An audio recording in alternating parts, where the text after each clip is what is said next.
Seems like everyone has taken their seats, so we can now start with our official program. Ladies and gentlemen, honorable ministers, senior government officials, the Vice Chancellor and President of and staff of the University of South Pacific, distinguished guests, ladies and gentlemen, on behalf of the Secretary General of the Pacific Islands Forum, Dem Meigtela, and her staff at the Secretariat. Bula Vinaka, welcome to this public seminar of the Forum Economic Ministers meeting here at the University of the South Pacific. To give us a formal welcome, please, let's welcome Professor Pal, the Vice Chancellor and President of the University of South Pacific.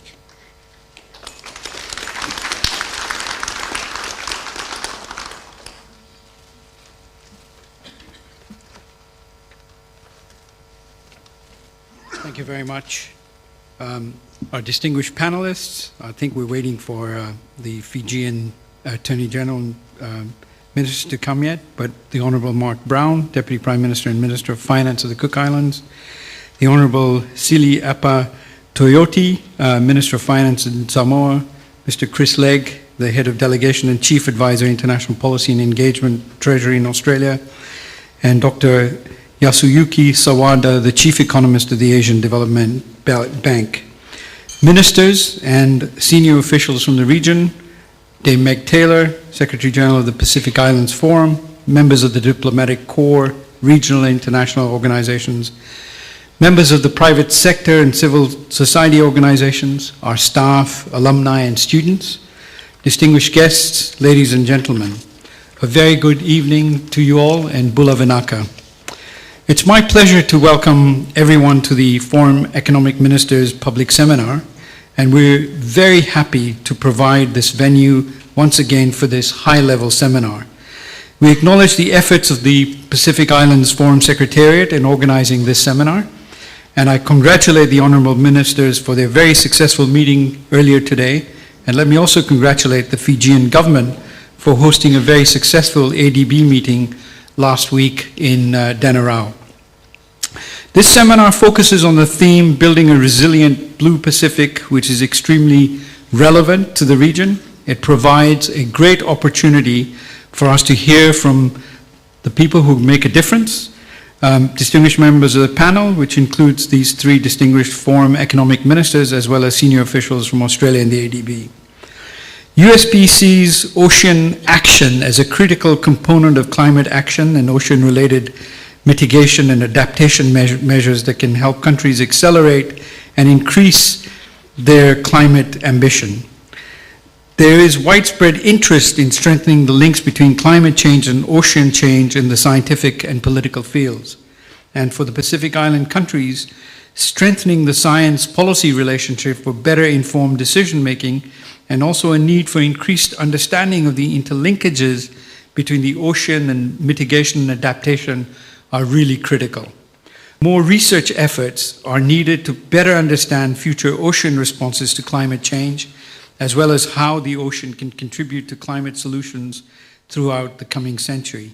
And USP, as the regional research institute, is taking an active role in ocean research through long-term sea surface temperature monitoring, ocean acidification assessment, coral reef monitoring, seagrass and mangrove carbon analysis, and of course El Niño impacts.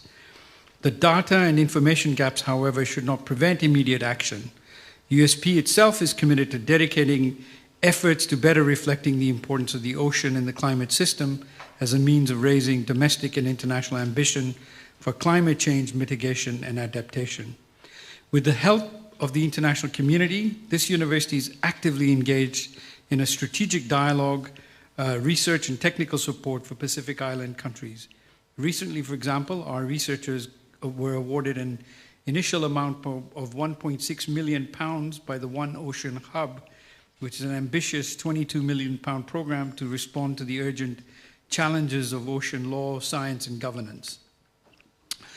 Now, despite the Pacific Islands countries facing varied levels of economic impediments, the positive element is that we're all actively engaged in collectively addressing the challenges that we face. And we saw a lot of that today. And we're becoming all too familiar with the adverse impacts of climate change. While the rest of the world attends meetings and discourse on these, we, of course, are at the forefront and the front line, implying that climate change is not a debate, but rather a reality. Our collective response to these issues and our shared desire to build a resilient blue Pacific is at the heart of all our discussions this week. So we look forward to the seminar today, and I thank the panelists in advance for what I'm sure will be an extremely inspiring evening of discussion and debate. Welcome again to all of you to the university, and wishing everybody the best for this seminar. Vanaka Vakalevu. Thank you.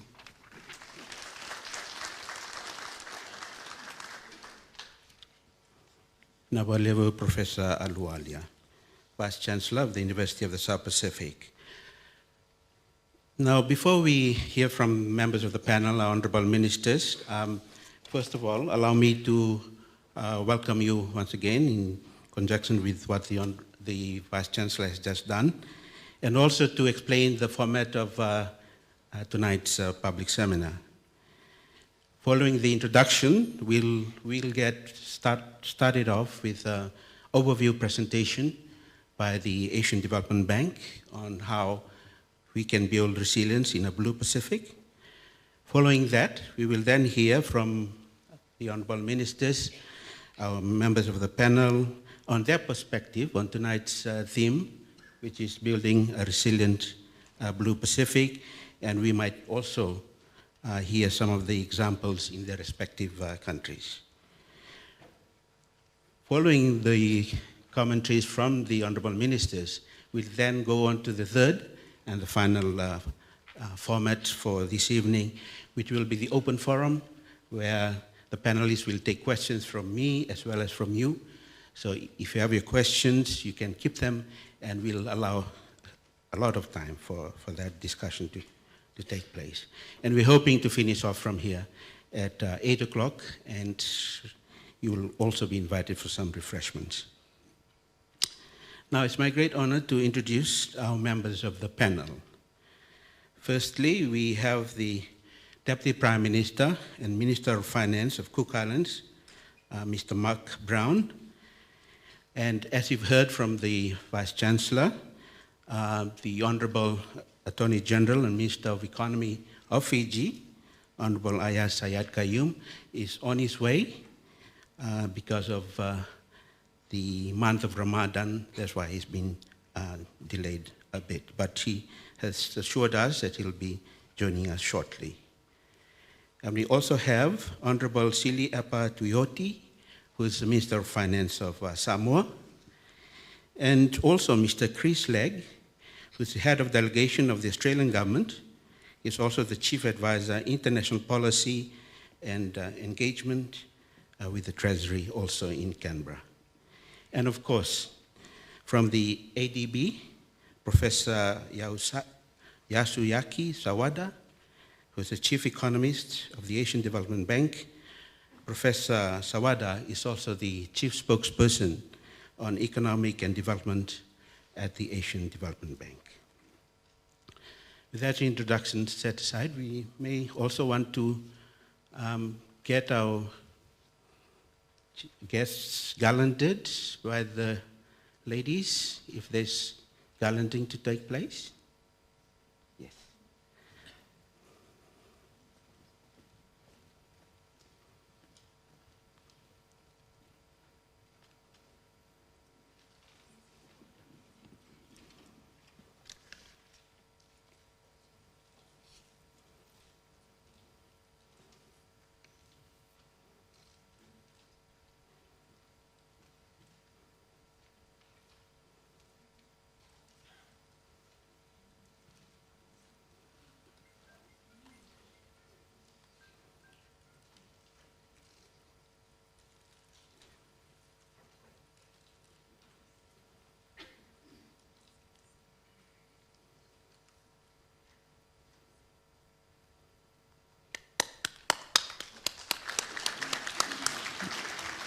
Now I live for that. I will now ask Mr. Sawada to join me at the podium to give us his overview presentation on the building a resilient Blue Pacific.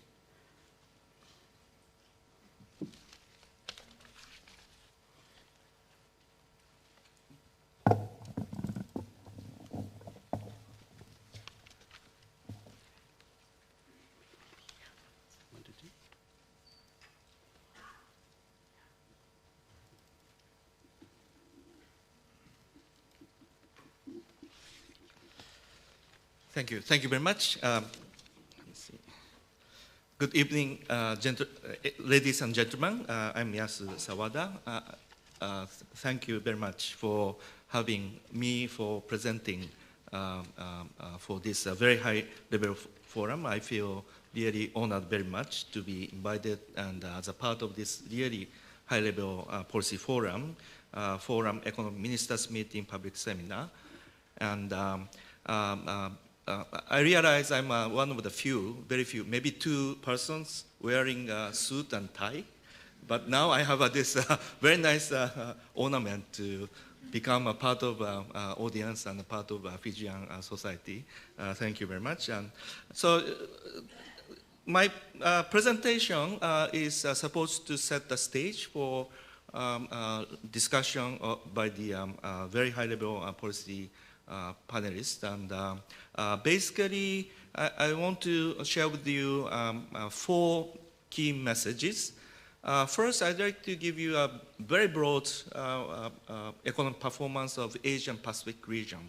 ADB, we have a developing member countries, 46, because we had a newest member, Niue, just joined ADB 2 months ago. So we have 46 developing member countries. So I'd like to give you a broad picture of 46 consolidated growth performance and economic performance. Basically, growth rate this year of developing Asia to be 5.7%, and next year 5.6%. Slightly moderating, but the close to 6% is really the highest growth around the globe. And Asia continued to produce more than 60% of global growth. So definitely Asian Pacific region has been and will be engine of global growth. Secondly, Pacific region, because of the number of disasters in last few years, economic growth has been slightly slowing down in last couple of years, and the whole region of the Pacific region is on way of economic recovery. Last year's consolidated Pacific sub-region growth is 0.9%, but we see this year and next year strong rebound, more than 3% growth. Third key message is slowdown, last year 0.9%, can be attributed to disasters triggered by natural hazards.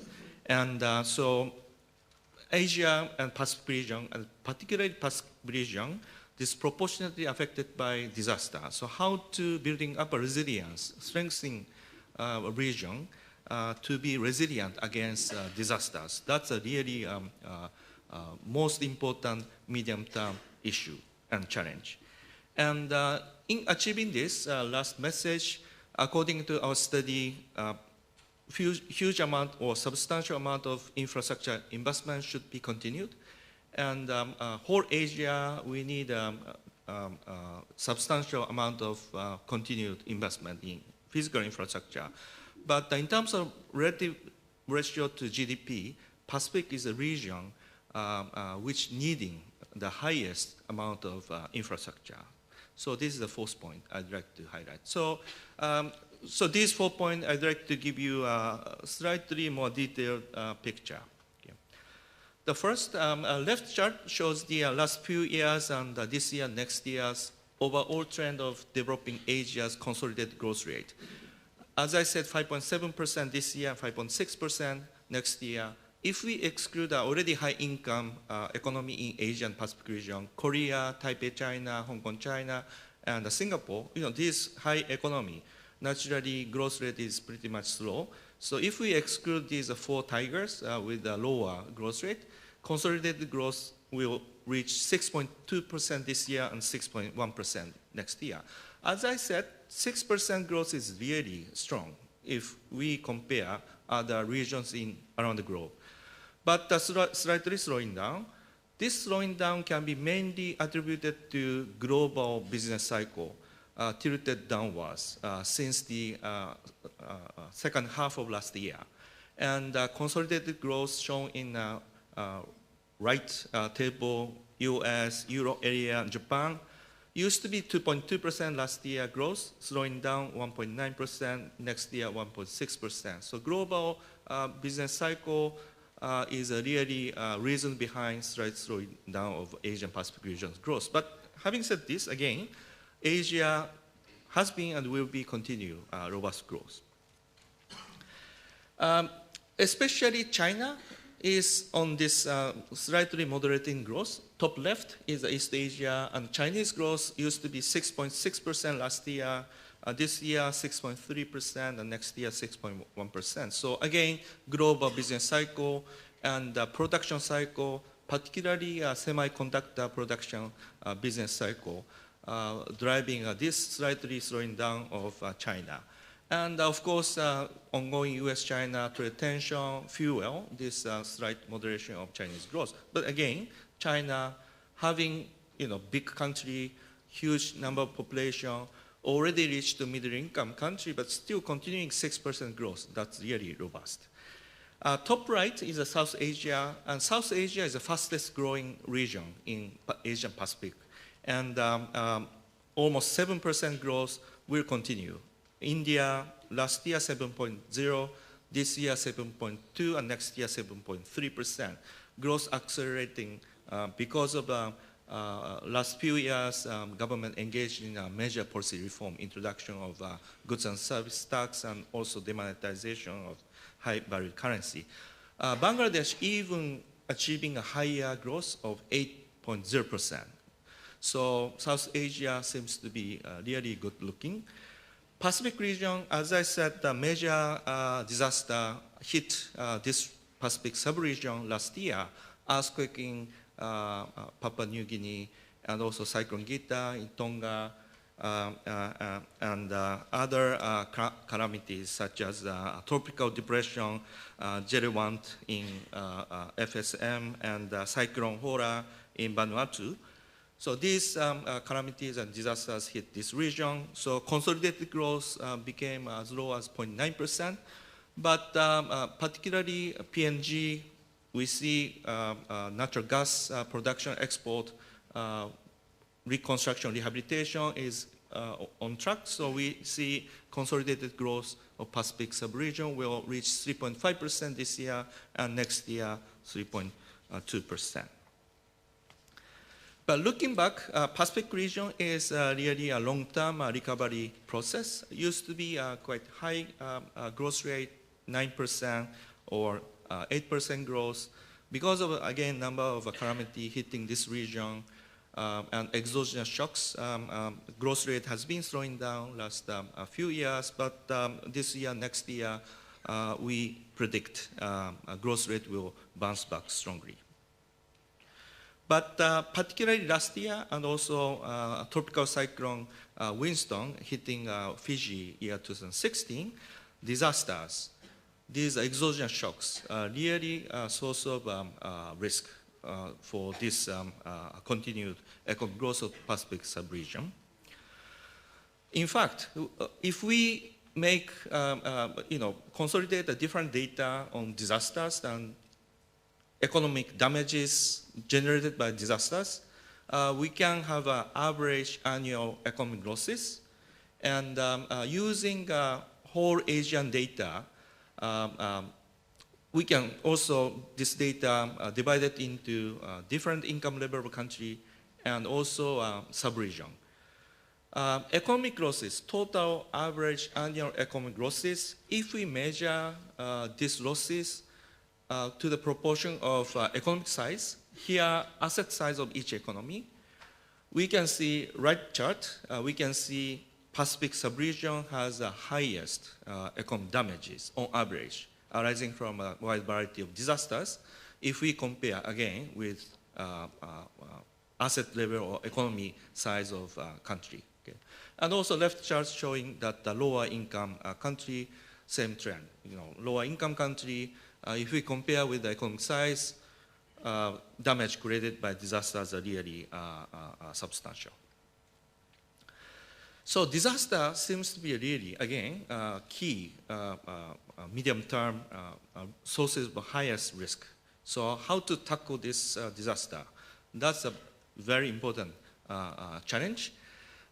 Before getting to some policy issues, I'd like to conceptualize disasters. So this is the one slide showing that how disaster create the damages.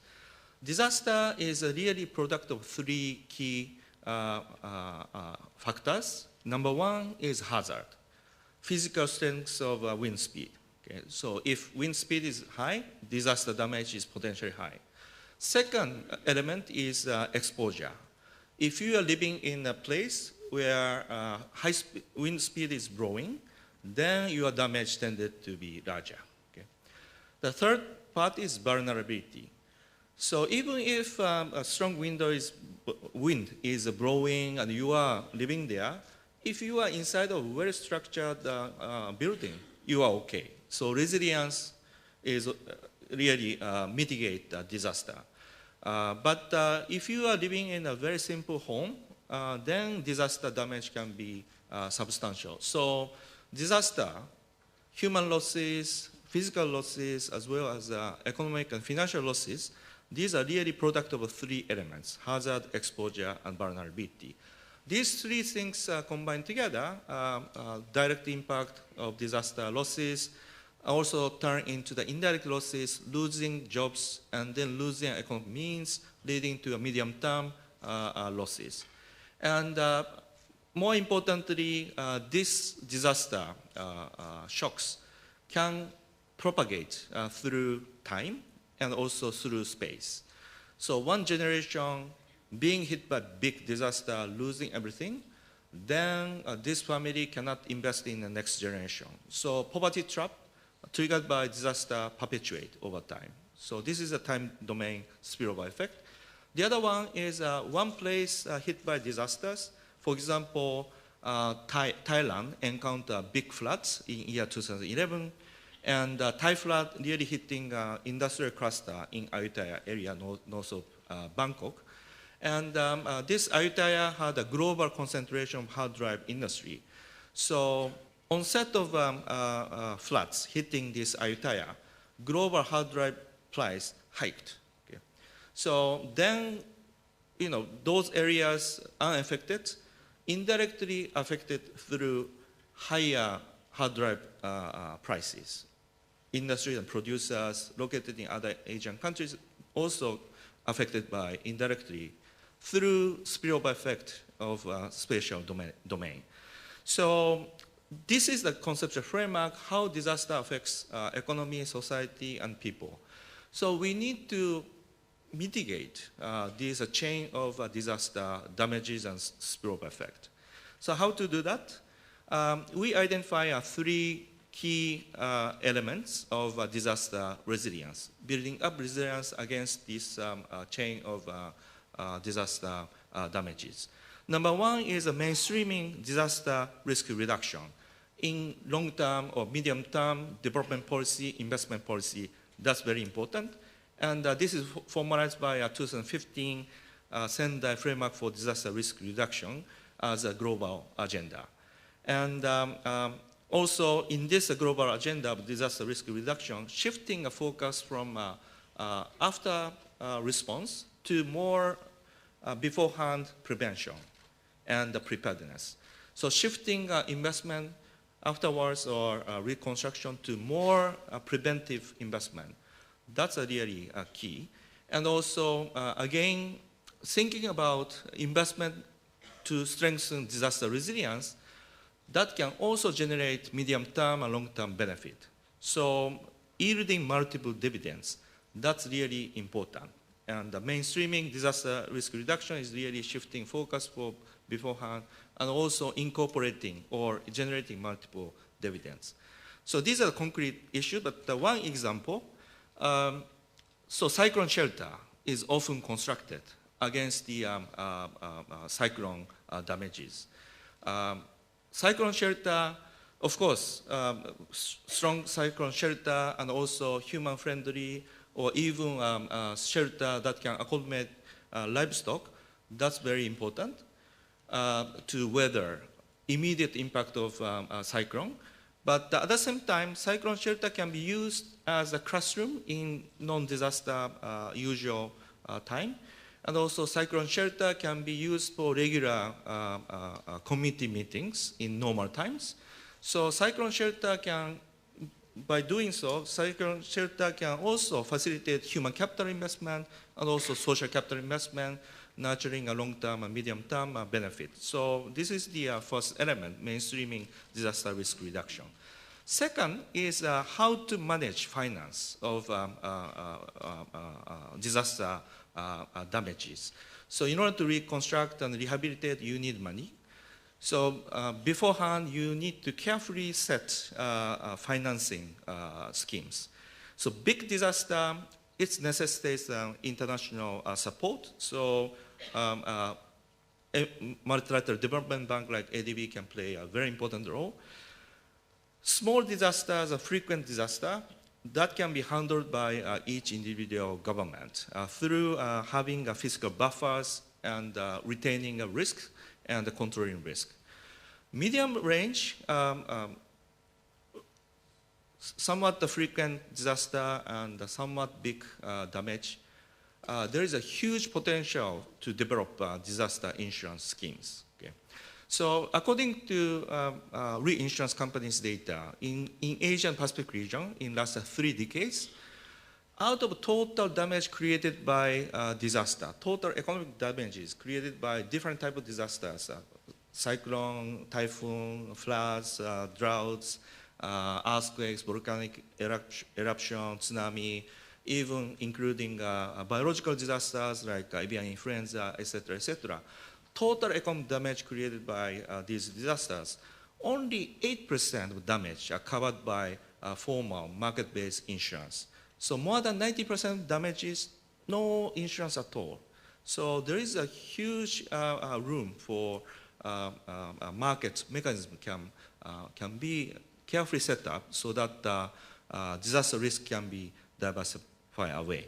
So of course there are lots of interesting initiatives, micro insurance scheme, and also a macro country level risk pooling scheme like Pukrafi we observe, but still there is a huge room for strengthening disaster risk finance. Third element of strengthening disaster resilience is building back better. Building back better is a concept relevant to after disaster. Okay. So aiming at better situation, better than status quo before damage, quick recovery and also safe recovery and inclusive recovery and widening a medium-term opportunity. So this is the concept of building back better.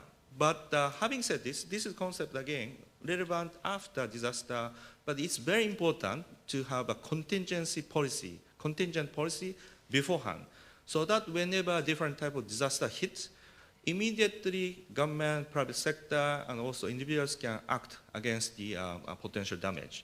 So building back better is very important. So now I'd like to talk about infrastructure, role of infrastructure.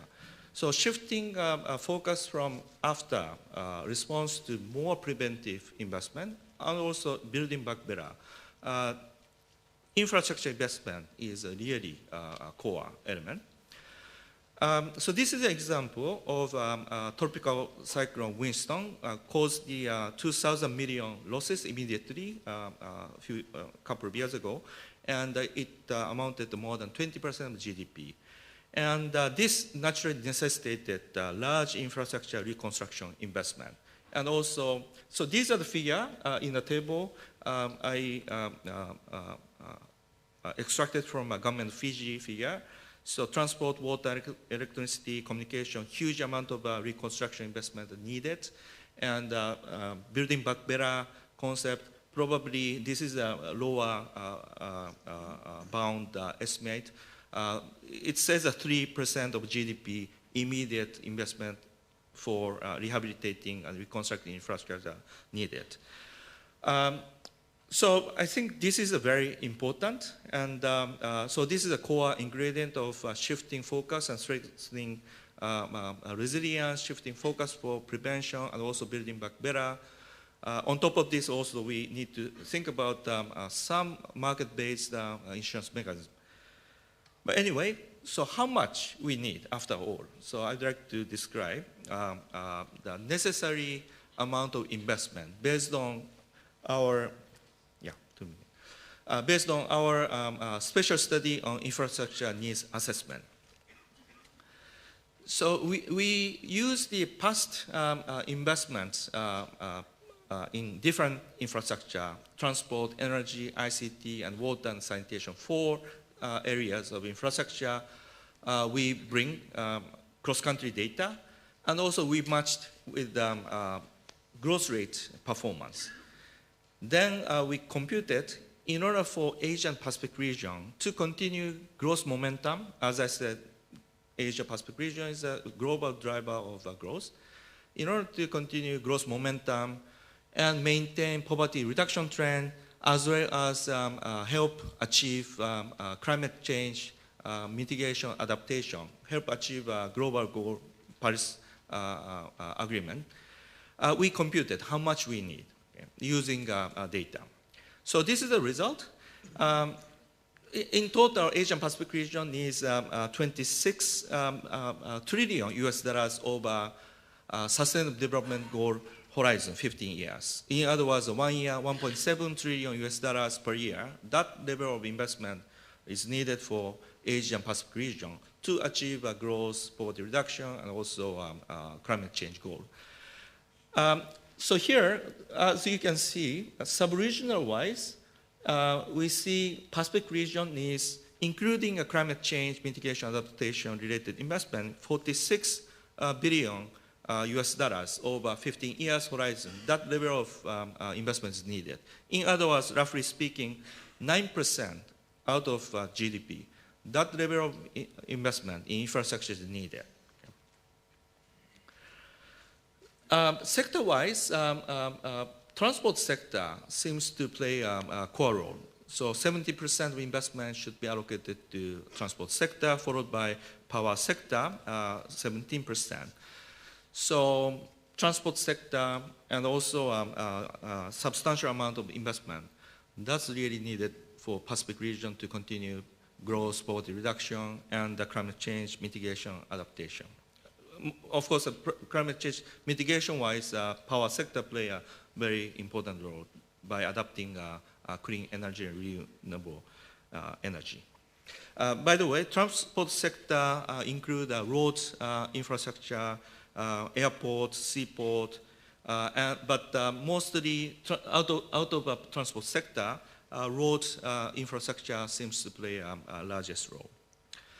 So now, I'd like to show you, so this is like an ideal amount of investment you need. So how much right now invested? And then what's the gap exists? So I'd like to give you some number. So according to data, by the way, this infrastructure needs estimates based on 14 Pacific development member countries' data.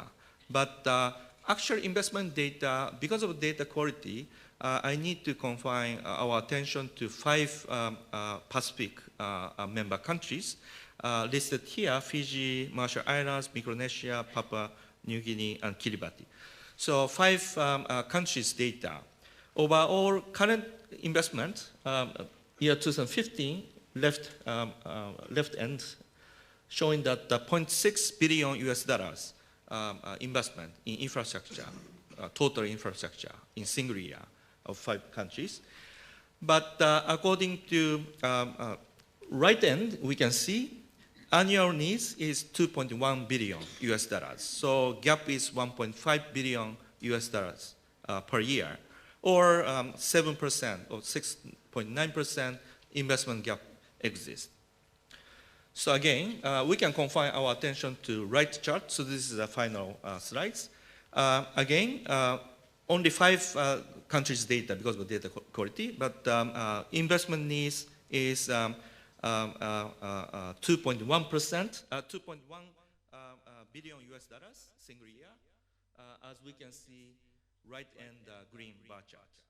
But actual current investment, current public is 0.5 billion US dollars, and current private is 0.1 billion. So 0.6 billion US dollars investment currently. So gap is 1.5, 1.6 billion US dollars. That single year, that infrastructure investment gap exists.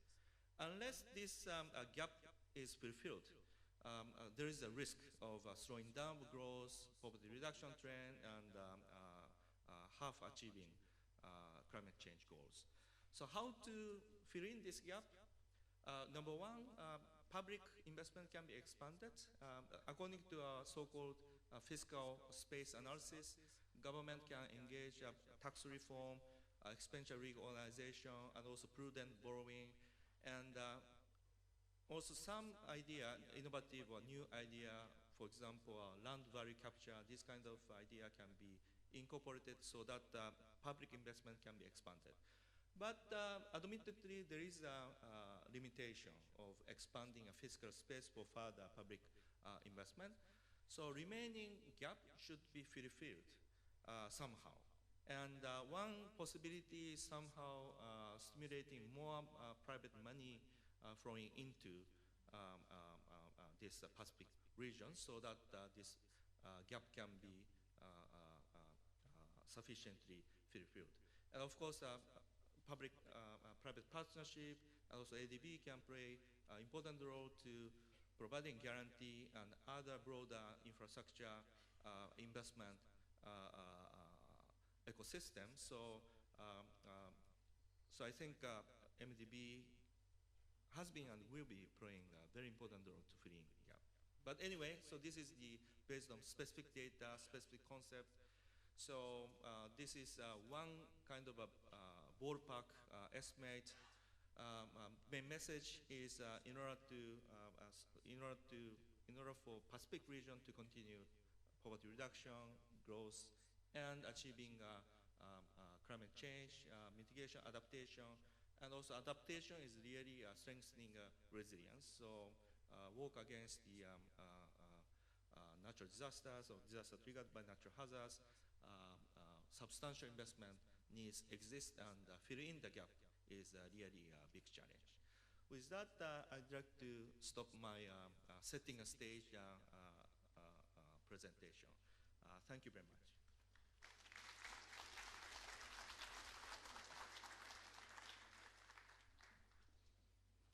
Thank you, Professor Sawada. Apologize for that. Usually in the Pacific, in normal circumstances, we don't do that to our guests. Also at this time, I want to acknowledge the presence of Fiji's Minister of Economy and Attorney General, Honorable I.S. Qayyum. And I think we've got also a salu for the Honorable Minister.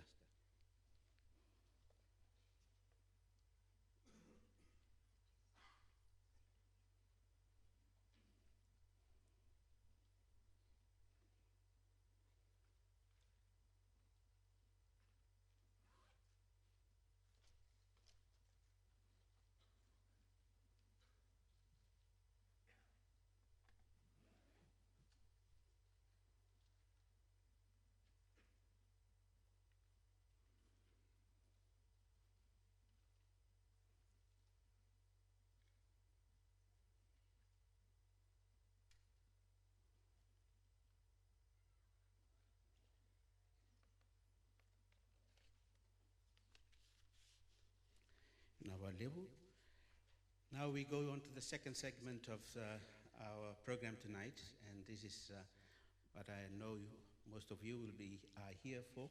We'll hear from the Honorable Ministers, the members of the panel, and we'll start with the Honorable Mark Brown, who's the Deputy Prime Minister and Minister of Finance of the Cook Islands, and they will be speaking on the theme, Building a Resilient Blue Pacific. Honorable Brown, sir. Okay, I just talk. Oh, good, it's working.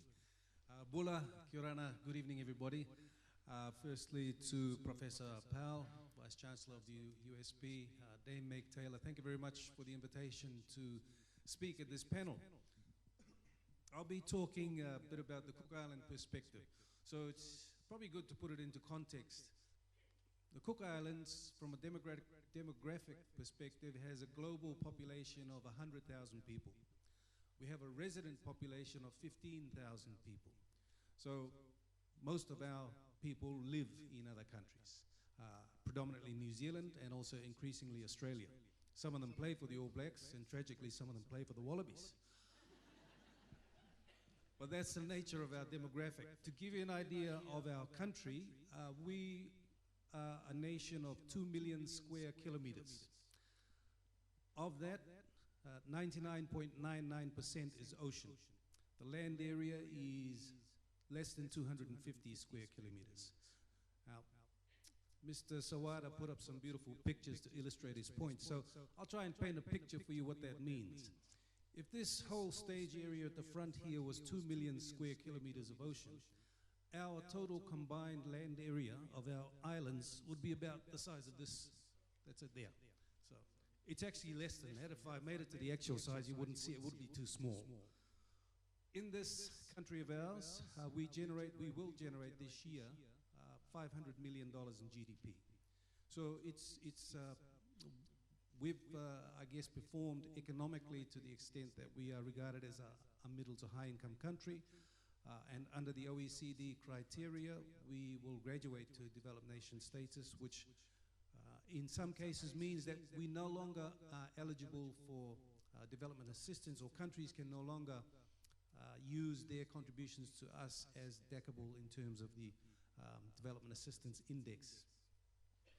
Now, one of the things that in our presentation and what we're going to be talking about is the blue economy.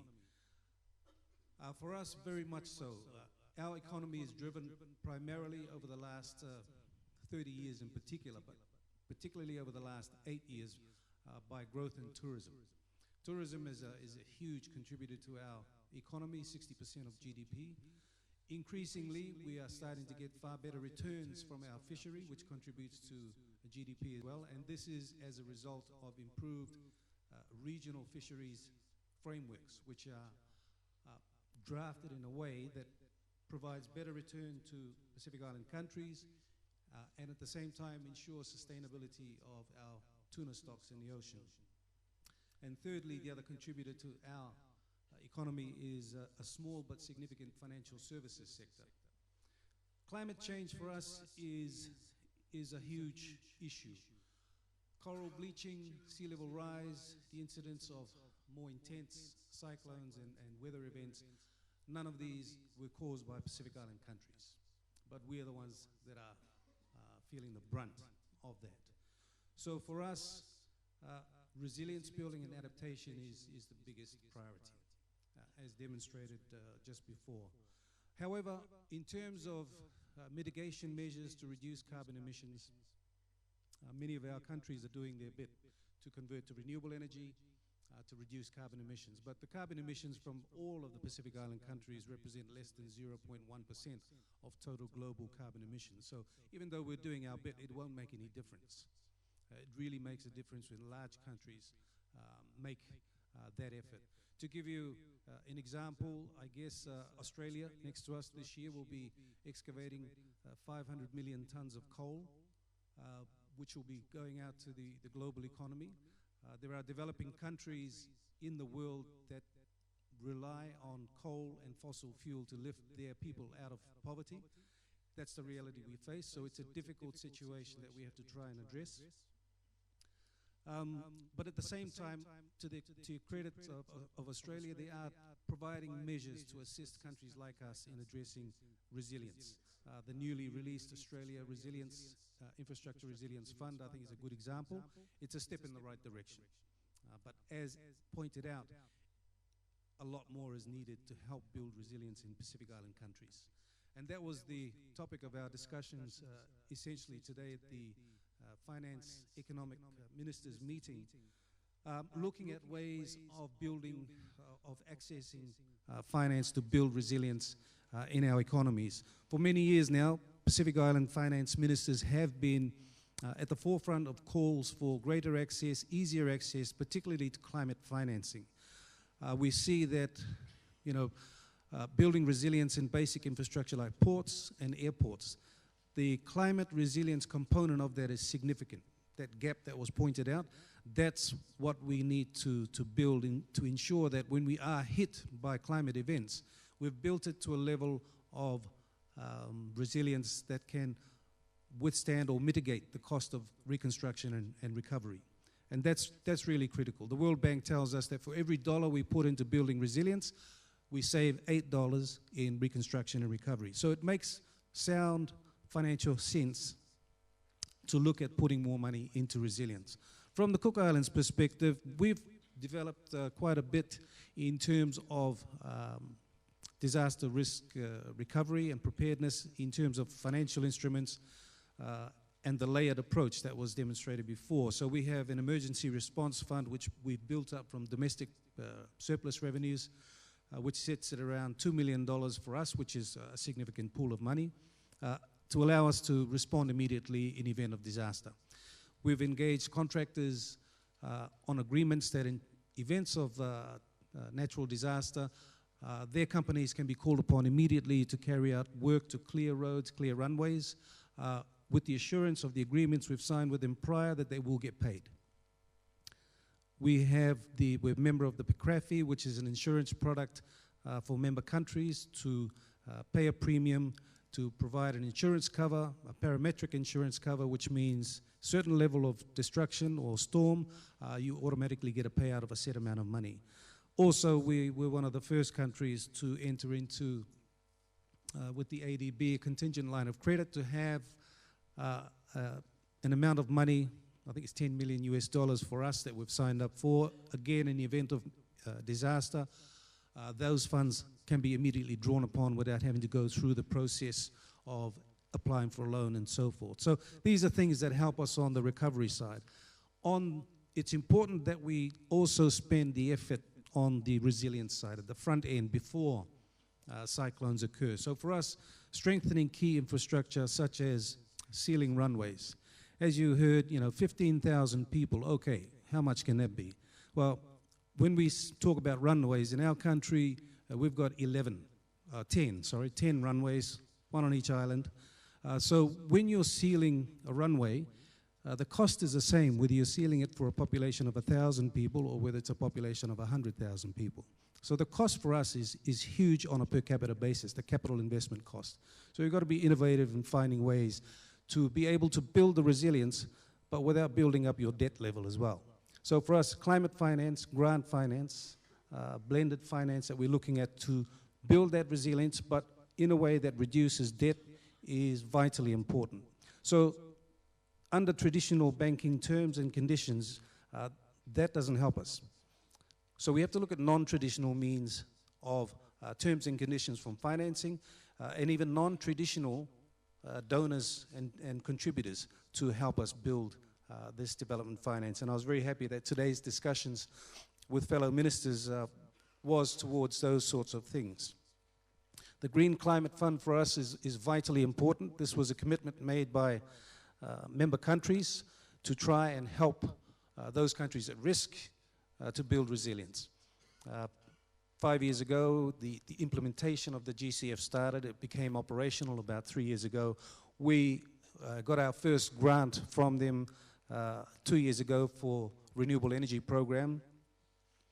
At the same time, we developed the capability within our ministry to have our staff skilled up enough to be able to understand the processes used by the GCF, to be able to access and apply and prepare projects for climate financing. We've been able to do that to the extent that we are now directly accredited to the GCF. So it's vitally important that we've spent all of this resource and time to build the capability and the capacity. It's important that the GCF remains relevant. If not, it becomes even more important. So when you have talk of some member countries not looking to increase their contributions to GCF or withdrawing from the Green Climate Fund, it is with some concern and dismay to countries like us. It is, though, we've talked about non-traditional banking terms. Those in development finance know that 20 years at 2 to 3% interest is the sort of thing that countries or sovereigns can borrow at. For us, climate change took place over generations, not over 20 years. It took place over long periods of time. So the remedial cost of building that resilience should be amortized over those long periods of time. So this was suggested about 3 years ago at the COP in in Bonn, where Fiji was the chair, that we should be looking at 50-year terms, 100-year terms, non-traditional banking terms for these sorts of amortization that we're looking at. So these are frontier issues that we are discussing and talking about, but the Pacific has been very good at being at the forefront of some of these things. And so we would continue to push this envelope in terms of innovation to help us build resilience. I see in the comment there was some comment about things like gender involvement in resilience and infrastructure. I'm not sure about other countries, but from the Cook Islands perspective, gender equity, the involvement of women and girls is very good to the extent they outnumber the males, really. Our last cohort of scholarships for the last 6 years have been predominantly female. Our graduates out of university with engineering degrees, predominantly female, again coming through. So for us, it's not really an issue to have equality in terms of gender. It's already occurring. Heads of ministries in our government departments, 40% of heads of ministries are female. So it is growing in Parliament. Just over 20% of our members of Parliament are female again. That's one thing. The debt trap diplomacy issue that was also asked about. I think anybody who does, puts a bit of effort and does an academic study or a good sound financial study across the Pacific would see that the predominant lenders to Pacific Island countries are the multilateral banks, the World Bank, the Asian Development Bank, and so forth. It's not China. China is a borrower to the Pacific. I have to say, though, China came in at a time when traditional donors did not want to invest in the priority that Pacific Island countries wanted. At a time when our infrastructure was falling down, we needed to put money into building these things up. Our traditional donors were not available to help us in that field. China came to the party, and we were able to get these things done. Maybe not to the best quality that we wanted, but a lot better than what we had before. We've learned lessons along the way, and we've seen the situation now where that space is being looked at by the traditional development partners and now starting to fulfill some of those demands that us Pacific Island countries have been crying for the last 20 to 30 years. So the debt trap diplomacy for me is a rhetoric that's easy to put out, but it's actually not you cannot really, I guess, defend it because for many countries, including our country, it's simply not true. Moderator, you just tell me when I stop, okay? I'll run out of time, you just pass to the next one. All good? Thank you. Are you finished, Honorable I think Deputy so. Prime Minister? We'll give the others a chance. Thank you very much. Thank you, Vinaka. Thank you, sir. If you should know, Honorable Deputy Prime Minister, you made 12 minutes, 31 seconds. Now we'll move on to our second member of the panel, the Honorable Attorney General of Fiji and Minister of Economy, Honorable Syed Qayyum. 10 minutes, sir. Thank you. I'm sure that most of the ministers and indeed our friends from Australia will talk about the same thing about resilience, etc. But I wanted to kind of hone it down into a couple of key issues. One of them is that the title is about blue economy, but essentially we are looking at the overall infrastructure, the overall economy, both blue and green. I'm going to talk from the perspective of blue and green. Because generally now in the climate change speak, if you mention blue economy or the blue structures, you're talking only about oceanic measures. So there are two aspects to climate change. One of them, of course, climate change is a very insidious nature. In other words, as the Minister for Cook Islands said, that it can very slowly, it's been creeping up upon us. So you have salination of agricultural lands. It's going into areas where it should not be going, the ocean is. The weather patterns are changing, so when you plant your crops, etc., those are the more insidious natures or nature of climate change. The other one is what we call the more immediate ones. In other words, the impact of climate change. You have the intensity of the storms, you have the frequency of the storms have increased tremendously. So you have you need to have a two-pronged approach to finance in that respect. So if you, for example, have Cyclone Winston, Cyclone Pam, any other type of cyclone, from your financing perspective, you have two immediate issues. One is that you need to provide immediate finance to immediate relief measures. That's one thing. to get food to people, to get them access to homes or shelter or tents, whatever the case may be. Then the next stage, of course, you need to get them access to utilities that may have gone away, being washed away, water, electricity. So that's one aspect of it. Now, the other aspect, of course, of climate change overall that we're talking about, as the economist from ADB had presented, was the long-term infrastructure requirements of the country and then building resilience into it. That's very critical, and we need to draw a point of distinction between those two aspects of financing, because sometimes when people actually calculate the requirement for financing, they put immediate relief funds together with the long-term capital investment that's required. So I think we need to separate that. We need to understand why the separation is very, very critical. Because you generally find that when you're talking about development partners, when you're talking about donors, they generally tend to come into the first space. You know, people come in, they bring tents, you have the Australian Navy coming in and, you know, providing relief supplies, the military will come in from other countries, etc. So, thank you. So that's more where you get the sort of sudden injection of funds, and you require the sudden injection of funds. Now, the point from a domestic front is which countries, or how can countries actually have some sort of buffer or fiscal space.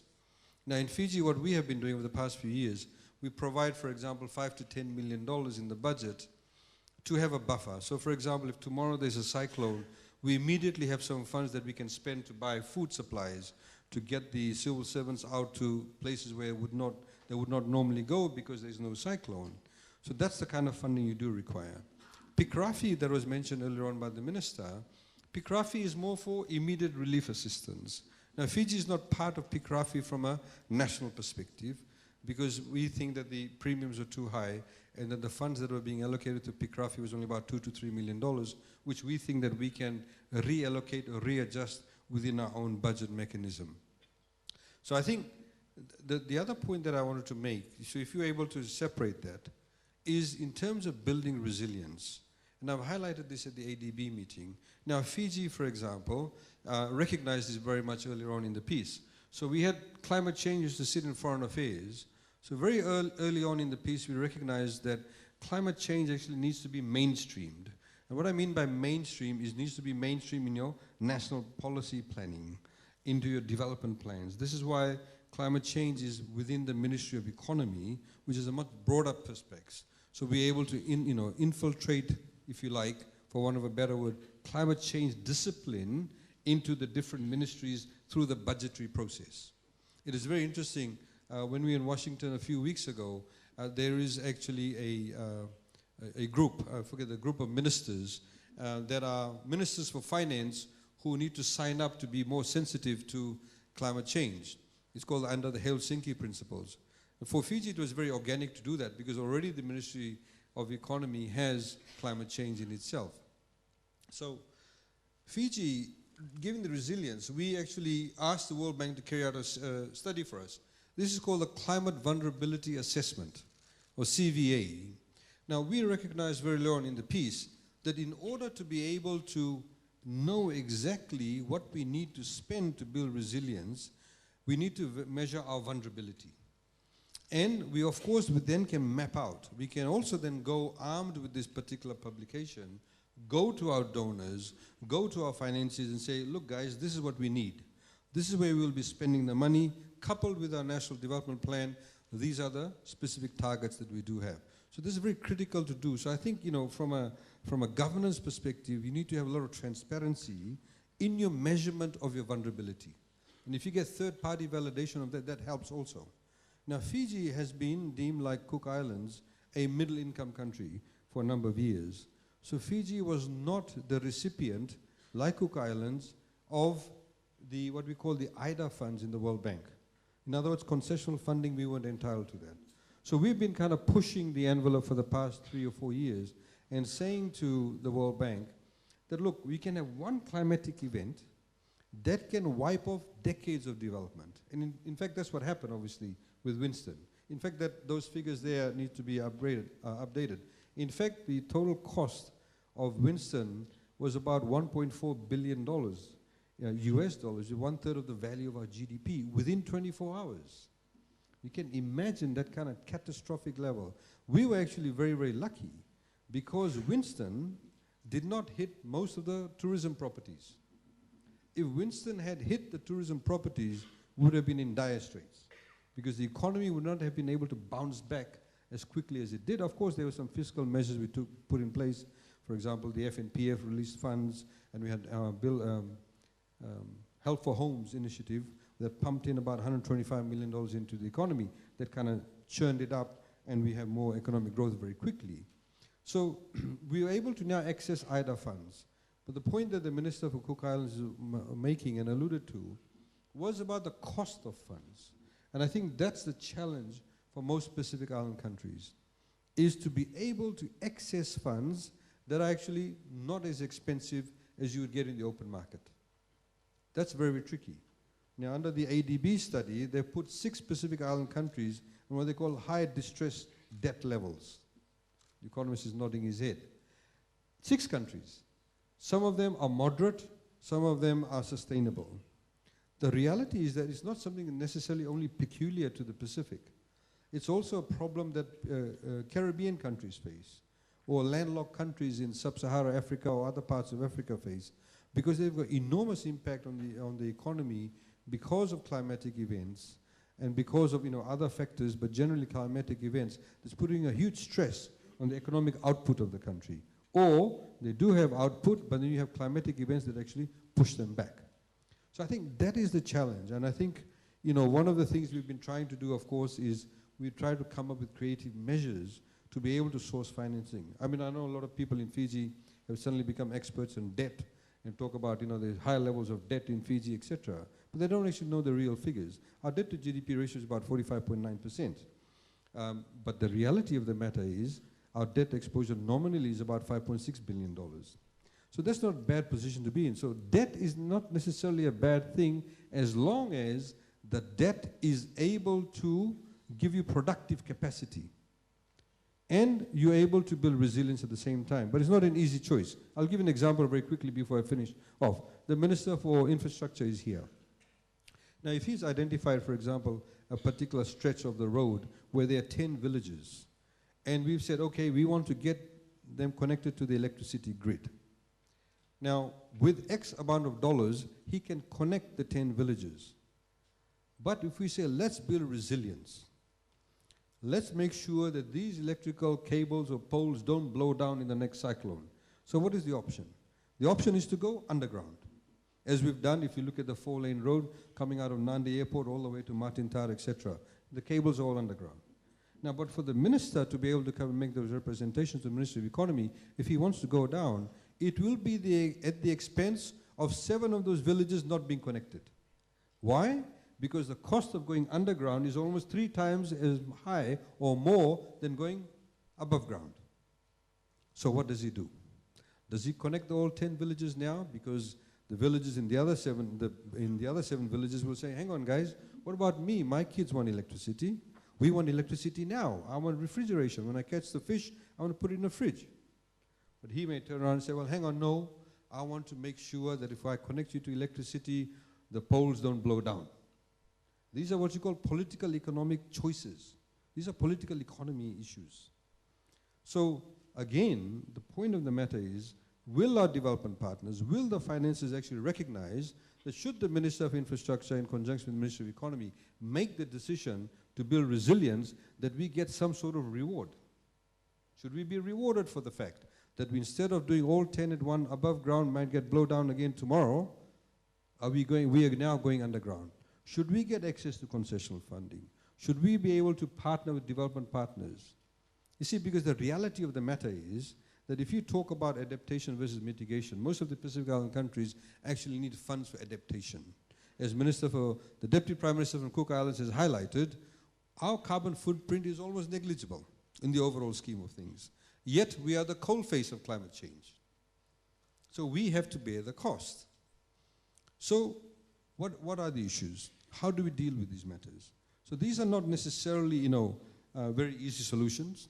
The cost of those funds are very, very important.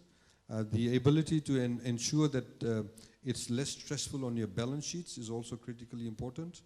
Australia, as we've heard, has also provided some funding, $2 billion, $1.5 billion in funding, and hopefully very concessional funding, and also then $500 million by way of grant. So I'll just finish off very quickly. I assume my 10 minutes is up. Okay. Maybe I'll stop. We can have some One more questions. minute, Honorable Minister, if you want. Sorry? One more minute for you. sir. Okay, I just wanted to highlight one particular issue. Like Nandi River, we've been talking a lot about the Nandi River. Nandi is the gateway to Fiji. The international airport is there. Most of our tourism arrivals, most of you leave Fiji for holiday, etc., go away, come through Nandi. Nandi River floods all the time.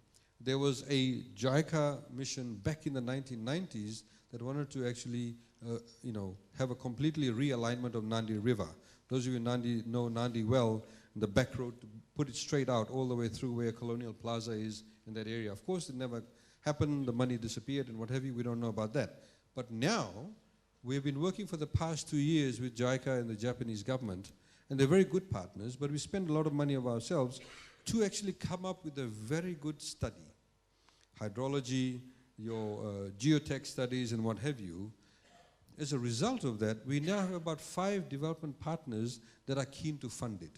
So you have the Japanese government, JICA, we have the ADB, we have now the European Investment Bank, we now have the Australians, and of course we now have for the first time the French Development Bank, which only funds in the French territories, have decided to come to Fiji for this particular project. It's a $400 million project.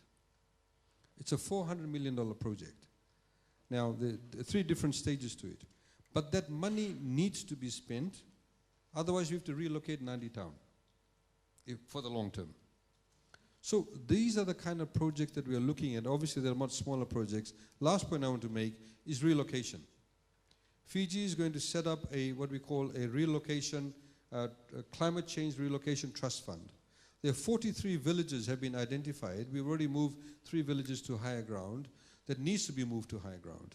We have what we call and Fiji did this earlier on, a planned relocation guideline that actually addresses things like gender issues also. If you're going to move a village that's been living there for the past 150, 200 years to a higher ground, it's a complete dislocation. The cultural practices, the sources of livelihood that they had is all going to change now. So we need to be able to fund this. So Fiji is going to set up a separate trust fund to be able to attract overseas donors or partners that can help us with the relocation whilst we provide a seed funding. We have what we call the Environment Climate Adaptation Levy. Those of you, if you go and stay at a hotel that makes more than $1.5 million, if you can drink beer at a pub that makes more than $1.5 million, rent a car from the company that makes more than $1.5 million, or watch a movie, then you pay actually 10%.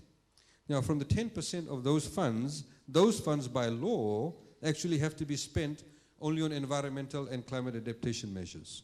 And you can see this publication is available on the website too. So we're going to take about 10% of that every year and put it in the relocation trust fund so we can continuously fund these projects and relocate people to higher ground.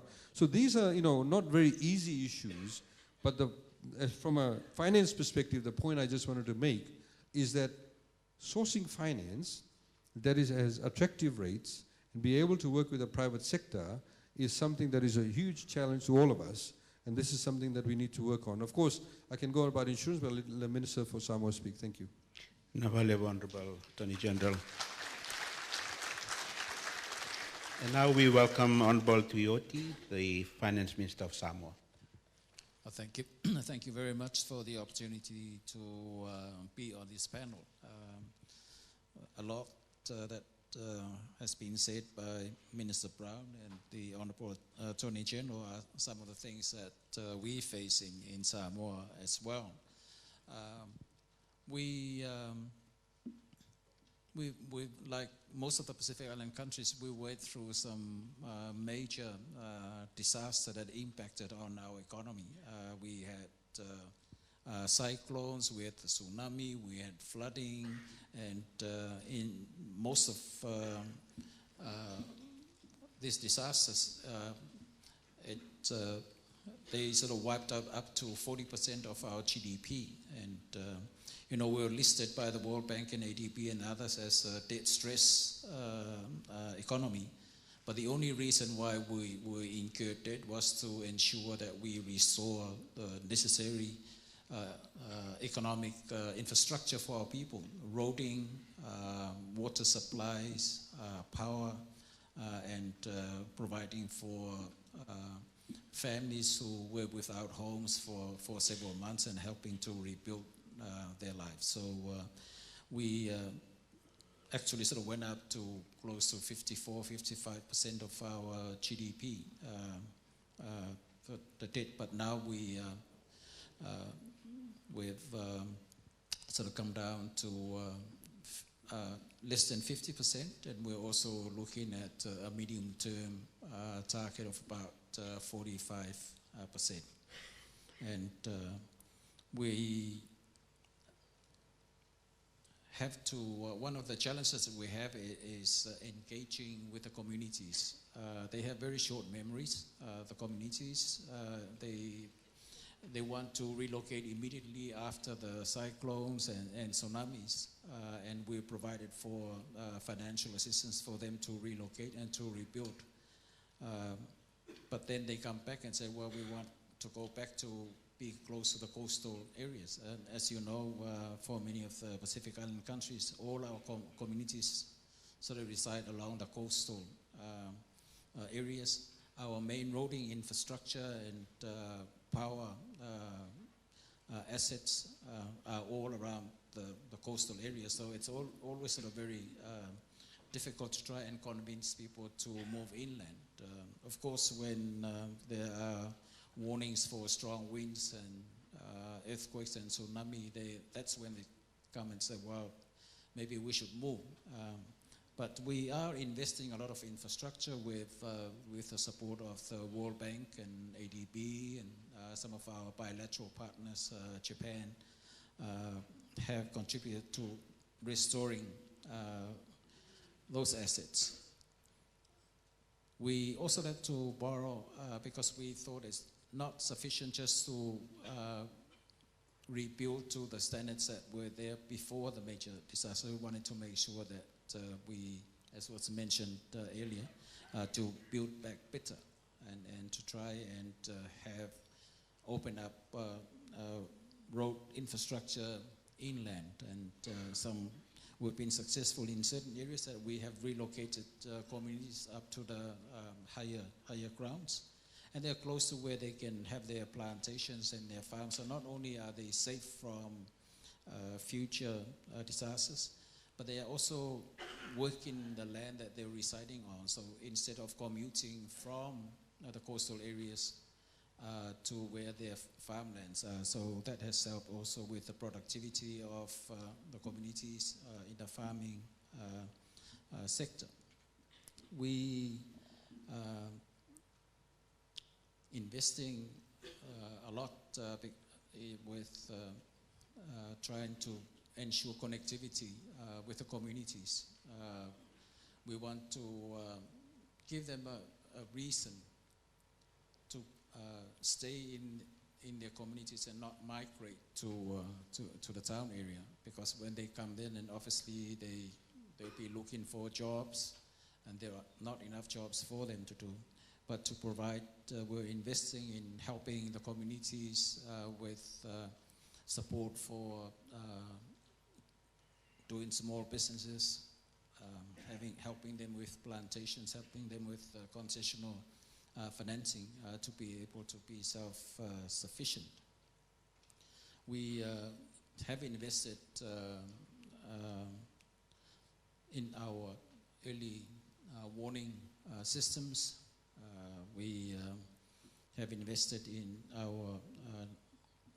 the management of our disaster. But we're also looking at shifting sort of climate finance from the Ministry of Natural Resources and Environment, bring it to the Ministry of Finance, and it's precisely for the reason, the explanation by the Honorable Attorney General about the need to look at the holistic, sort of whole of government sort of agenda to make sure that we mitigate the effects of natural disasters. We one of the main challenges in many of our countries, the fact that we have sort of several sort of islands that we need to connect. We need to provide transport facilities. We need to upgrade port facilities and jetties and to ensure their safety.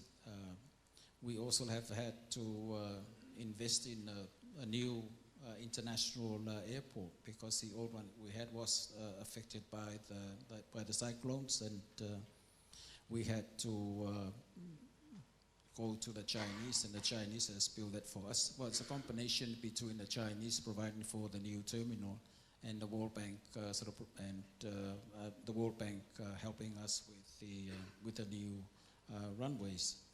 I guess what needs to be added is to make sure that we also make our national airline resilient, and we working very closely with sort of Fiji Airways to share capacity and to look at sharing more tourists rather than tourists coming to the Pacific to visit Fiji only.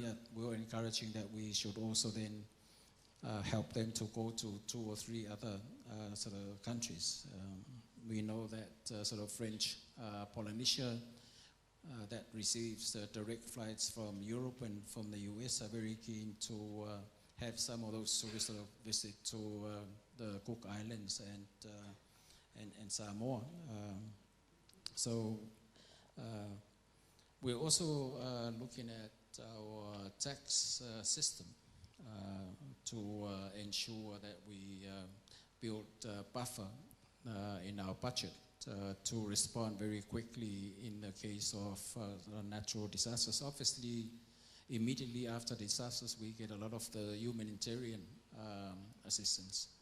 But when that's done, it's really up to the government to find the resources to build back the infrastructure, to help families to rebuild homes, and we have looked at sort of taxation, strengthening our domestic resource mobilization. As many of you would have heard, we've gone to the extent of taxing our pastors of religion, something that that we discontinued for a while, but but we're still having issues with one of the mainline churches, and we're having court cases with them because we believe that they are among the richest people that should be paying tax to the government. So the legislation's gone through Parliament, and we're not going to back down from that. So we are looking at the taxation of some of the sort of seen products, because one of the challenges, quite apart from climate change, is the incidence of NCDs in our countries, and Samoa is one of those countries with that a high level of NCDs, and the cost of having to send people overseas for treatment, when if we have a healthy population, then there will be that money could be redirected to supporting the development of our resilient infrastructure. One of the things that we invested a lot is the community consultation, sort of public awareness for people to be aware of the consequences of sort of climate change impacts now, and was just working with the Matais, the chiefs in their villages, in the communities, working with women committees. We include them in the curricula for schools.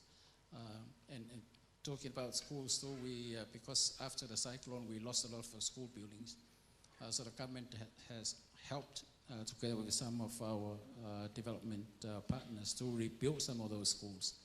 And the government is now paying for the insurance cover for all primary schools in Samoa. We recently had a fire in one of the schools, and the government was able to work with the insurance company to make funds available quickly to enable them to rebuild the school and to have the students back into it. So we're very keen to sort of continue. Obviously, it requires patience. Not only do we need to make sure our infrastructure is resilient, but the economy also needs to be resilient. That we need to look at what we're doing now, and we need to take a longer term sort of perspective of where we want to be as a people in terms of the infrastructure that's needed to help us increase our economic growth, and look at what we're doing now, and maybe some of the things that we're doing now, we should not be doing that. And we're currently working on a 2040 sort of strategy, sort of looking further ahead instead of just focusing on our medium-term 3-4 year sort of development strategies, because otherwise then we'll be just sort of focusing on what's directly in front of us. But we need to look at value-adding our investment in the submarine cable that's going to help deliver health and education services to our communities. We're decentralizing our health services so that instead of bringing people from the communities and from the rural areas to our pier, we're taking the services out to the communities. And the communities take ownership and are responsible for ensuring that we do provide that health care that's currently in our villages, that is currently not available to them. But in terms of the awareness of we believe that that we'll make much progress, and we would ensure that we will continue to invest not only in infrastructure, but also in terms of our communities to be aware of the effects of sort of climate change sort of going forward. Apologies, Honourable Minister. Okay. 1 minute to wrap up, sir. Yeah. Well, I'll stop there, and I think it'll be good to have sort of questions, to take questions from and we'll respond to them. Thank you. Whawhetai lawa. Now to our fourth member of the panel, and before we open it up for discussion, Mr. Chris Legg, Head of Delegation of the Australian Government. Thank you very much, and thank you very much for the opportunity to participate. I've actually been in Fiji for 2 weeks now. I was at the ADB meetings last week and FEM this week, so I've been privileged to be here for such an extended period of time, and I want to thank our hosts for the terrific arrangements for both meetings, and also the Forum Secretariat for the meetings we've had today. I'm a senior official in the Treasury. I'm here because we have an election campaign in Australia at the moment, and the Australian Minister is therefore focused on other things.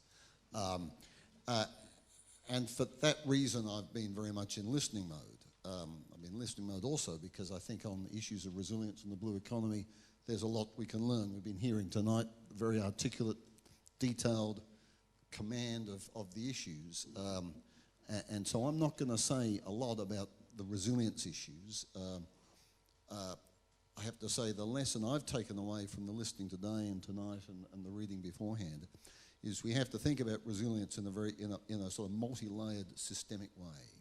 It's not just engineering, although engineering is really important. It's not just the social community dimensions, but they're fundamental. It's not just the financing, but that's important too.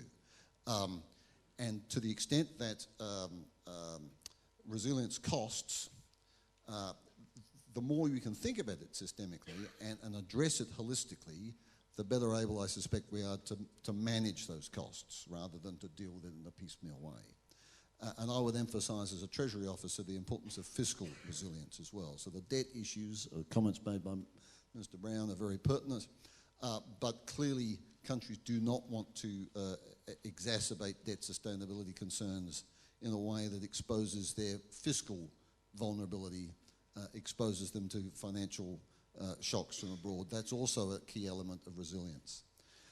I do want to talk really about the financing gap that our colleague from the ADB started on, and that's because I've got a promotion to make for the latest Australian announcement of a facility, the Australian Infrastructure Financing Facility for the Pacific, which doesn't roll off the tongue as AIFFP, but we're getting used to the acronym. And I apologise, it is a bit of a promotion, but nonetheless we'll do that. But I want to provide a bit of sort of policy context first. As the overview presentation highlighted, governments are focused on how to attract private sector financing. There's this lure of tapping these very large pools of institutional investment to supplement constrained public sector budgets, and clearly there is great value in doing that. It's a source of finance, but private sector involvement also is a driver of greater efficiency in the delivery of infrastructure and the delivery of the services that come with them. So that's important. But whilst the private sector can be part of the financing solution, what holds back the private sector is much more fundamental, and I think we need to just acknowledge that. And that's the risk-return equation that they face. I think we need to understand that. The return to the private sector has to come from funding from either a combination of user pays or taxpayer transfers, depending on the circumstances of individual sectors and their suitability for user charging. If that funding's not there, you can't get the private sector involved. But the private sector also has to worry about the risk, and the risk that they worry about, governments should be wary of taking on market risk the better left of the private sector, but the private sector really worries about issues around rule of law, protection of property rights, regulatory and political risks more broadly. These are things that governments have to tackle. And I want to say that, just emphasise that resilience risks, I think, are increasingly also relevant to private sector decisions because they are exposed to the vulnerability in their investments, just as the countries are. And environmental and social issues are also things that, in my experience, large institutional investors are exposed to and worry about and want to be reassured on. And so that, I think, underscores the fact that attracting the private sector is another reason why you really need to focus on the quality of the infrastructure, quality broadly defined.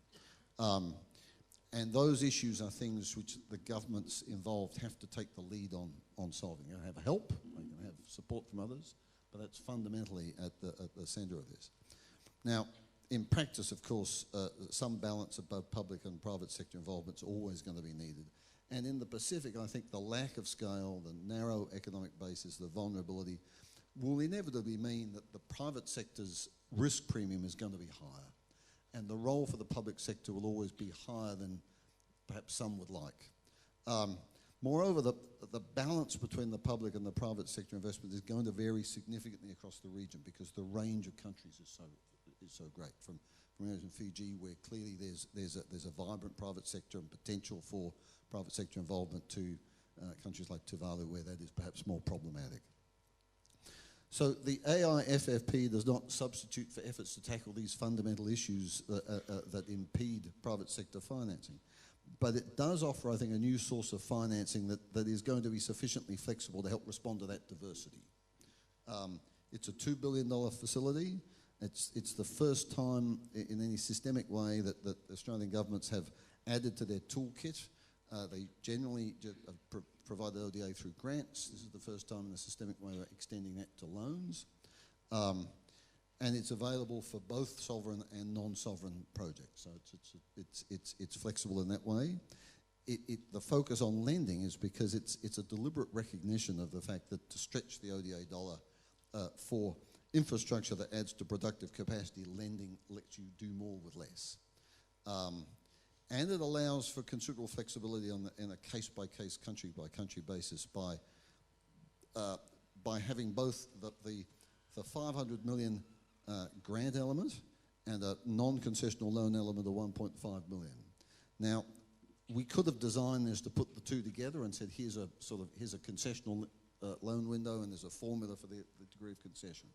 But by keeping them separate, it allows us to combine the two in a myriad of different combinations, depending on the circumstances of the project and the country concerned, to calibrate the level of concessionality to the needs of the country and to the circumstances of the project and the viability of that project, and to keep sole access to grant money on the table if that's needed, because that's not been lost by rolling it into the lending facility. It will focus on, it's additional, by the way, in terms of the allocations for the Pacific. I think that's an important thing. It's $2 billion in additional financing. It will focus on economic infrastructure, very much the issues that our colleague from ADB was highlighting as being important. So telecommunications, energy, transport, water. The details are being worked out. It's a big deal to get this up and running by the 1st of July, which is the government's commitment. We need to put in place a number of systems and build the capacity. But my colleagues in the Department of Foreign Affairs and Trade are committed to doing that, and it certainly will happen. But while the details are still being worked out, there's a firm commitment to some key principles. One is open and transparent procurement. As much as possible, drawing on local suppliers, labour, and building capacity through doing that. A commitment to robust standards, engaging, ensuring that the project delivers long-term benefits and meets a genuine need, and that those needs are identified by close engagement with the recipient countries involved, including issues around resilience, and avoiding contributing to unsustainable debt burdens. So, as part of the Australian government's step up for the Pacific, the AIFFP reflects, I think, a recognition of the need to be more active and a much more flexible partner on infrastructure financing. Moreover, I should say that whilst this is an initiative of the current government, and in a couple of weeks' time they may still be the government or they may not, there's a strong bipartisan agreement, I think, that this sort of initiative is important. And I'm confident that Australia will remain committed to an expanded role for infrastructure financing, irrespective of the outcome of the election. So financing is not the whole answer, and there are some fundamental issues that need to be addressed to allow that financing to flow. I think the AIFFP will hopefully be a big part of the solution, and certainly can make a significant contribution to closing the financing gap, and I think it reflects Australia's commitment to build on its long-term partnership, and I think sense of shared responsibility for a region for a prosperous and stable region. Now, I should also say, by the way, that I'm also the Australian director on the board of the Asian Infrastructure Investment Bank. I represent Australia, New Zealand, Singapore, and Vietnam. But I'm also happy to take questions on the role of the AIIB if that's at all of interest to people, because I know Fiji's a member. Honourable Mr. Legg, thank you very much for that. Okay, now we go into the last segment of our program tonight. Who's going to start it off? We'll open up the floor for questions, and you are most welcome to direct your question to any member of the panel. Any burning question? Microphone will come to you if you raise your hand.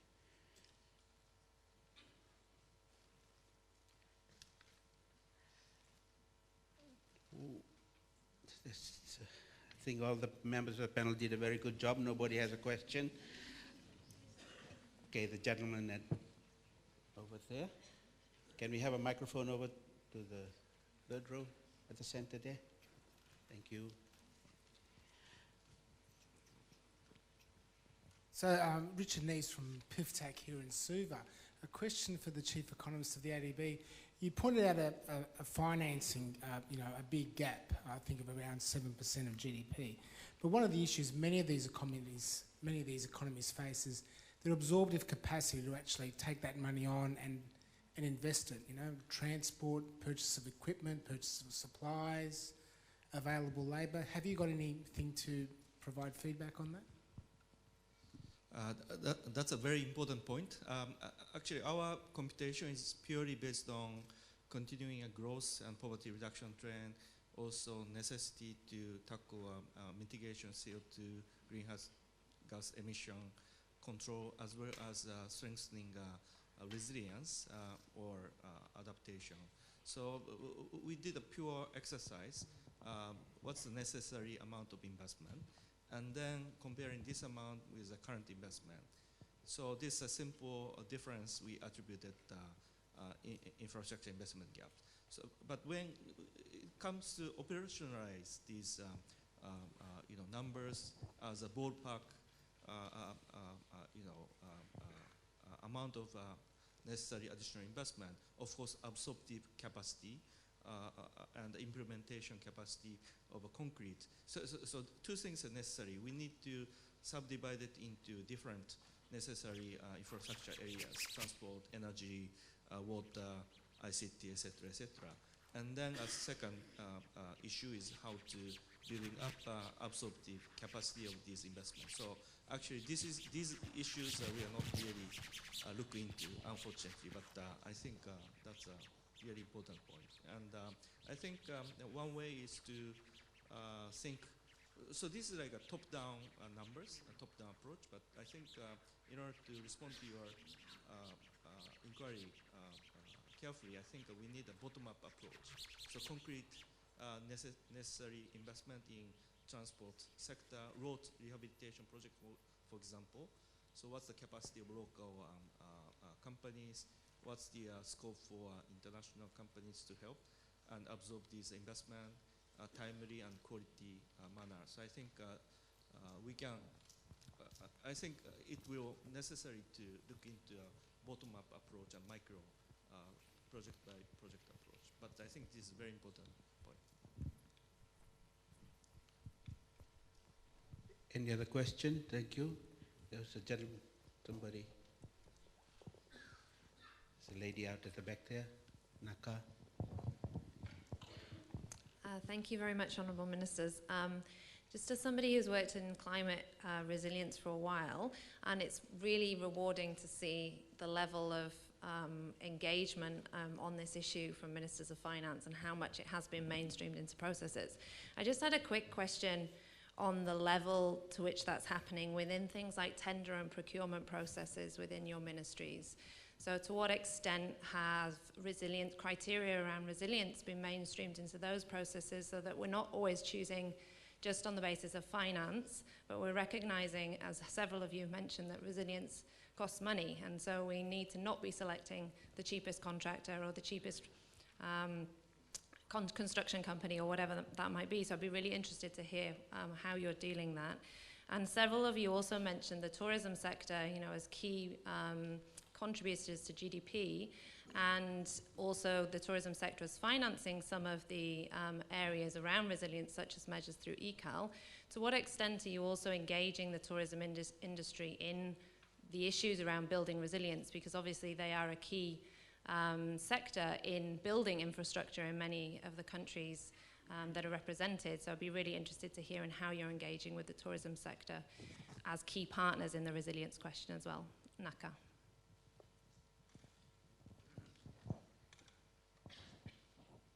So anyone in particular you're addressing? Deputy Prime Minister Brown? Thank you, sir. What was the first question? Yeah, I think in terms of the quality and the cost in building the resilience aspect, it brings into line another dimension, if you like, that we look at, and that is the involvement of domestic and local companies to implement the work that is done. Traditionally in Pacific Island countries, large infrastructure projects in particular would go out for international tender. You'd have an international company that comes in, does the work, and then leaves. We've found that the capabilities that have been developed over the last 10, 15 years in our country, as we have had increased investment in infrastructure, has built capacity within country. And for us, the tender process that goes out, we are actively engaging with, for example, the ADB, and with, for example, New Zealand as well, our traditional development partners, to amend the tender criteria to level the playing field, as it were, to allow domestic companies to be able to be competitive and put in competitive bids. Because the international tender process requires an international track record, which no domestic company has. It requires a turnover of X million dollars, which our microeconomy, that no company has. So it has things that preclude us automatically. But to their credit, these development partners, New Zealand, the ADB, have looked to amend their criteria to allow companies, domestic companies, to get in and do the work. And they're important because these are the companies that implement and construct, are familiar with domestic standards, environment and conditions, but they also stay there. So for an asset to be successful, it's not just the successful construction and completion. It is the asset management and the operations of the life of that asset that is a significant component that you must be able to take into account. And domestic companies that were involved in the construction are best placed to be also involved in the asset management, the maintenance, and the renovation of a number of these significant assets. So that's the first one. In terms of tourism and how to build resilience for tourism infrastructure, you know, we're countries in the Pacific. We're used to hurricanes. We expect them. It's not a matter of if they're going to hit us, it's when they hit us. So a number of properties previously unable to get any sort of insurance coverage for cyclones, sea surge, and that sort of thing, would simply construct with the expectation that 3-meter sea surge is going to come through their property. So the design on the key aspects of the structure are to withstand that sea surge, but everything else just disappears. So when the cyclone is over, it's a matter of refurbishing, if you like, the walls and so forth, clearing out the mud and the sand, and trying to get yourself back up into business within days of this destruction. And that's how, you know, our beachfront properties are operating now. Those who they're building basically to ensure the structure remains sound, but with the expectation that things like windows, everything else will be underwater, it'll be gone.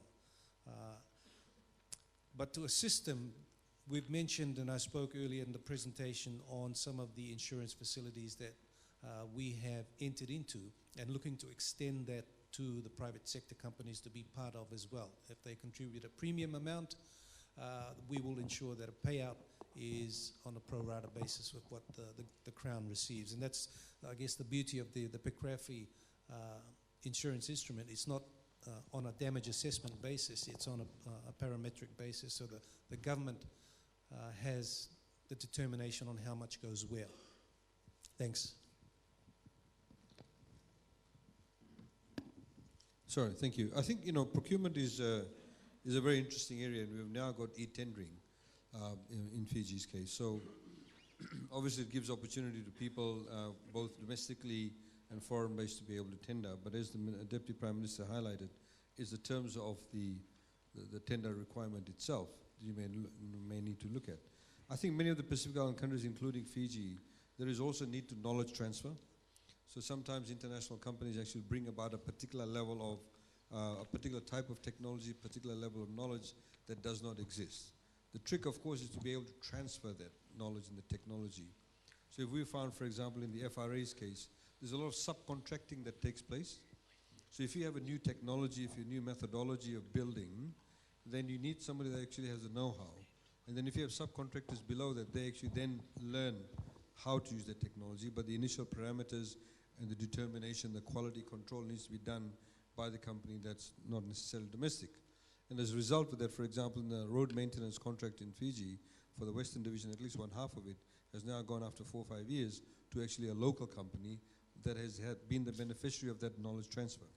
I think the other point about procurement generally, you talked about climate change and the resilience, is also getting the other ministries to understand, you know, how you can actually shift your procurement requirements. So if, for example, the Permanent Secretary for Fisheries says, I'd like to build 10 ice plants in all these remote areas, the traditional way of putting up ice plants was that you have a generator, and then, you know, you have somebody that makes sure that the generator is running, there's enough drums of fuel there to keep the generator running.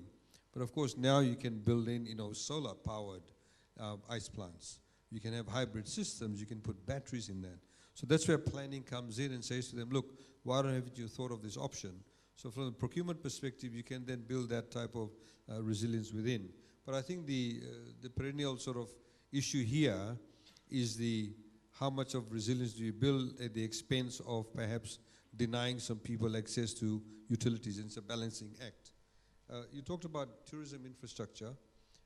There's no doubt, of course, that tourism plays a prominent role for most of all the countries that's actually sitting here in terms of foreign exchange earnings, etc. But I think what is really important is the segmentation within your own tourism sector within your own countries. For example, from the reports I had read after the global financial crisis in Tahiti, a number of the prominent resorts actually shut down because the bulk of their market was geared towards the top end of the market, a particular segment that got hit very hard through GFC. So, your 5, your 6-star properties. But those ones, the countries that actually had 3.5, 4 stars managed to survive, managed to be able to reconfigure themselves for that short period of time, or at least for a year or so, to be able to still continue to at least have some reasonable level of room occupancy in the hotels. But I think tourism infrastructure itself is also very important.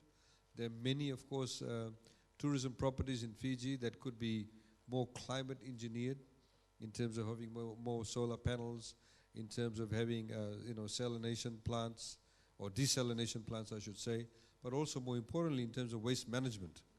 As you know, that waste management, if it is not managed properly, then it can affect your entire ecosystems in the waters around those resorts. So I think that there's a lot of scope for that. And of course, government wants to work together with those organizations. Thanks.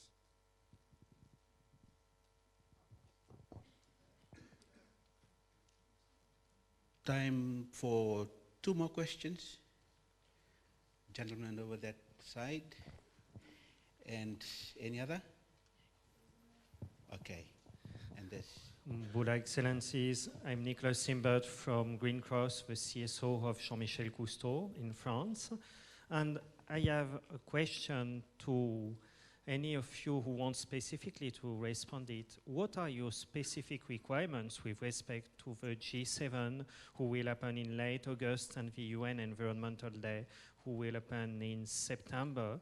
And how can we help in having these specific requirements heard and understood specifically with respect to the G7?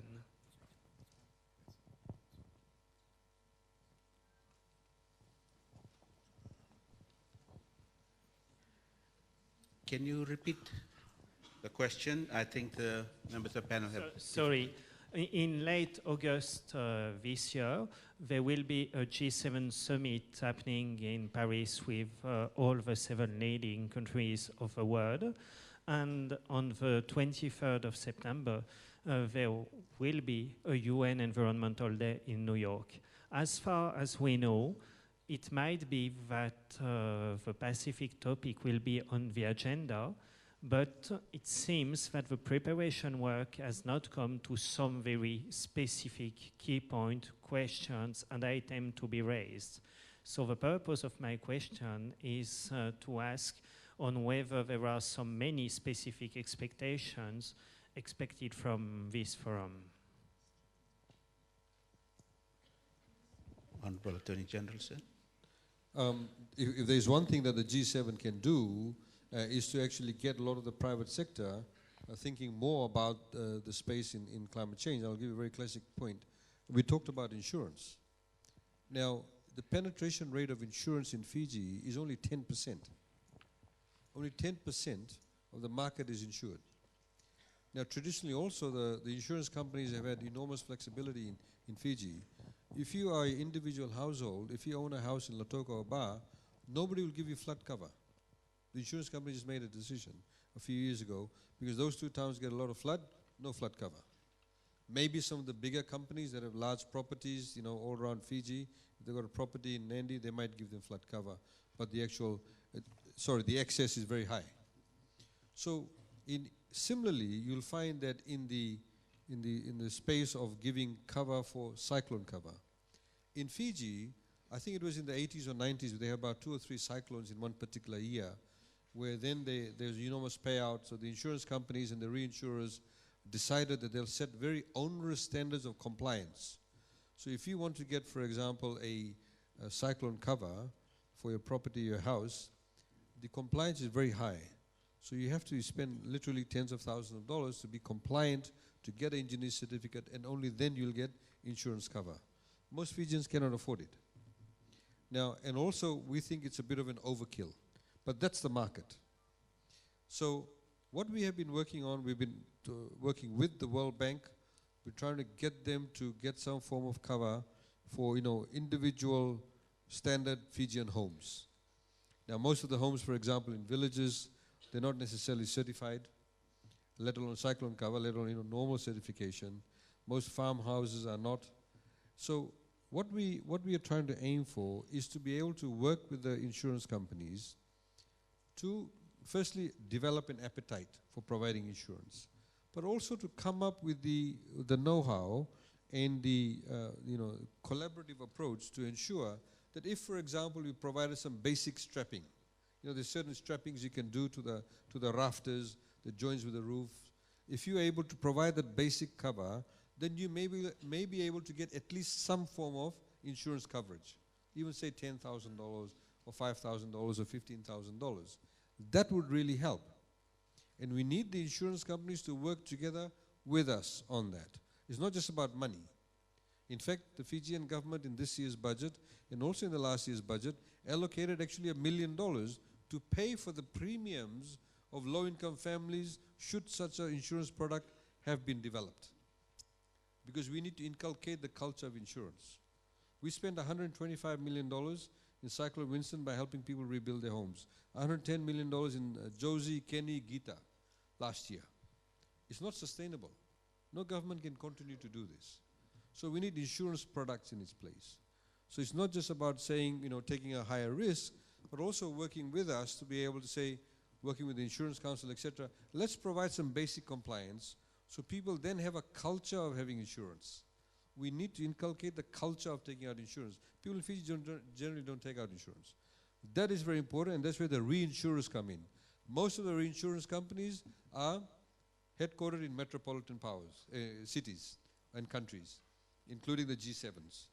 So if the reinsurers can come to the ball game, then they will not only not just make money, but are able to increase a pool of people who are insured, and it's also a new market. So we're not saying for them to take, like a 99% risk, but that risk actually can be managed, and that is very critical to understand. If that's the one thing we can take, of course we don't mind more funding and replenishing of the Green Climate Fund, replenishing of the Adaptation Fund. That's very important. And the Secretary General, who's coming to Fiji next week, has also said through the Climate Summit they hope to have a pledge of $100 billion to be able to meet the shortfall.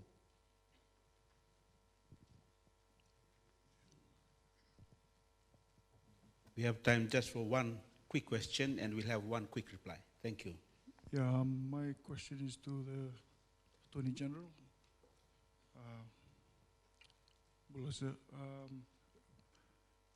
You mentioned earlier about relocation of villages. 70, 80 years ago, my ancestors moved closer to lower ground for government facilities and school for children. My question is, what are the infrastructure and development you have planned for these higher grounds that you've planned for the villages to move into? Because I live up high ground and we're still traveling on gravel road. Sorry, I don't understand your question. You want to be relocated or you don't want to be relocated? No. My question is, what are the developments you have planned for the new relocation you've mentioned? You mean under the 43 that we've identified? So is that the question? You mentioned earlier the villages you have planned. There's 3 villages we moved to higher ground. Okay. The most well-known one is Vunidungaloa, which is in Dakondrove. They've been moved to higher ground. So when we do the relocation for them, we have to build the homes, we have to build access, for example, for them to get to, transportation, roads, etc., connectivity to water. In some places, of course, you can't get connected to the grid because it's very isolated. Okay. So you make sure you put in independent solar systems. And of course, like under this relocation guideline, we have to also ensure, long-term sustainability. Because, for example, if you have a a village that's been there for generations, and their form of livelihood, for example, is fishing, or then maybe near a tributary, near a river, doing kai and or what have you. So, it's easy access.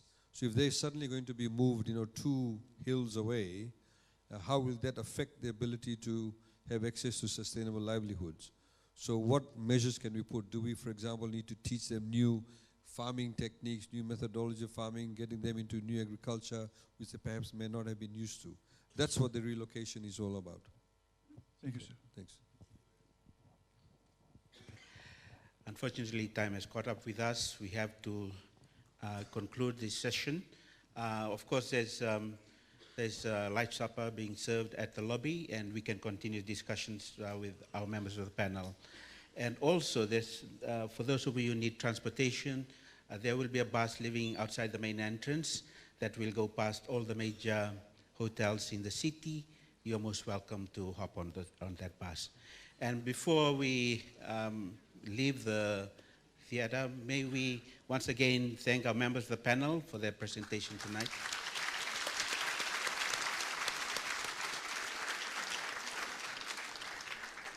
Now, Lewu, and you are most welcome to enjoy the light refreshments.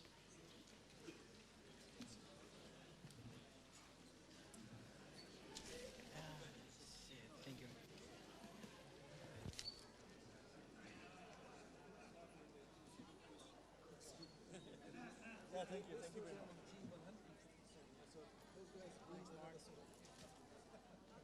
Thank you, Vice Chancellor.